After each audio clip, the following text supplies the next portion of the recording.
This is the weekend edition of iFIBER 1 News, where we present some of the top stories from this week and your weekend weather forecast. Stay tuned for more of this on iFIBER 1 News.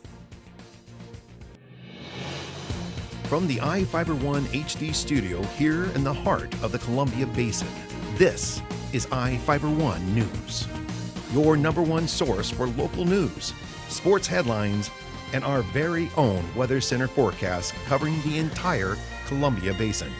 This is iFIBER 1 News, and it starts now.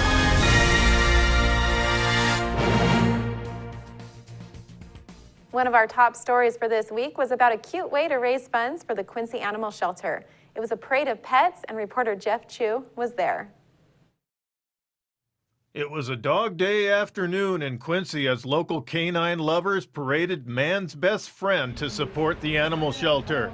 Quincy Animal Shelter manager Rachel Lewis said the shelter's third annual Ron Stadig Dog Days of August Pet Parade raises money to support dogs and cats rescued and housed at the facility.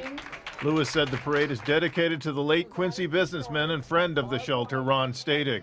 He was a huge supporter of the shelter and of this fundraiser as it picked up momentum. He went out and got us a ton of donations and sponsored our prizes the first year. Quincy's dog rescuers have another reason to celebrate. A new animal shelter is nearing completion in Quincy at C and 6th Avenue Northeast. The new facility is expected to be completed and ready to open sometime in October. The fundraiser includes fees for parade registration and a silent auction where businesses and residents donate items that go to the highest bidders. This year we have 25 silent auction items. The support is incredible, and we'd like to thank everyone who helps us out. The parade of dogs, many of them with harrowing stories of abuse and abandonment, is staged in front of the Cambridge Assisted Living Center in Quincy. Cambridge Center residents and animal shelter supporters enjoyed the parade with dressed-up doggies in all shapes and sizes. Lewis explained how the parade dogs were judged. On their costumes, we have a panel of judges. This year, Mayor Hemberry, Chief Heimbach, and then the administrator for Wenatchee Humane Society, Don Davies, are judging for us. The dogs were judged in several categories. We have 6 trophies, actually. We have runner-ups for youth and adult, then best youth and adult. We have best of show, which is like an overall prize. And then we also have a float category. Sometimes people will dress up their dogs and kids and throw them in the wagon or the stroller. This year we also added a business category, so we offered the businesses if they wanted to advertise with their pet.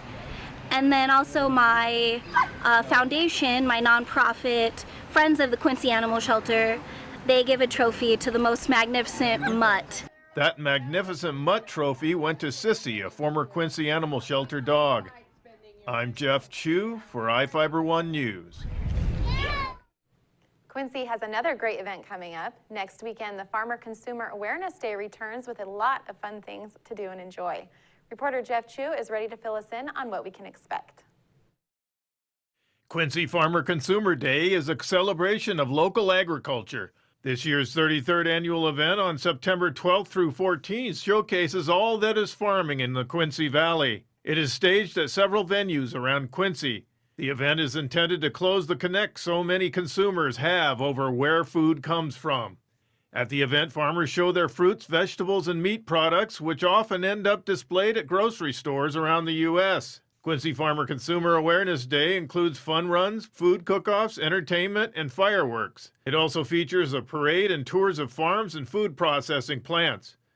A balloon and wine festival takes place on Saturday of the Awareness Day weekend. See the website for a schedule of events at quincyfarmerconsumer.com. I'm Jeff Chu for iFIBER 1 News. And you can bet iFIBER 1 News will be there too. Now let's take a look at a couple of people the Grant County Sheriff's Office is looking for. This is Sheriff Tom Jones with the Grant County Sheriff's Office. Each of the people you see here have a warrant for their arrest. If you see any of these people, we ask you do not attempt to detain or apprehend them, but call us at 509-762-1160 or send us an email at primetips@co.grant.wa.us. If the person is presenting a danger, call 911. With your help, we can bring these people to justice and make our community safer. We will be right back after this.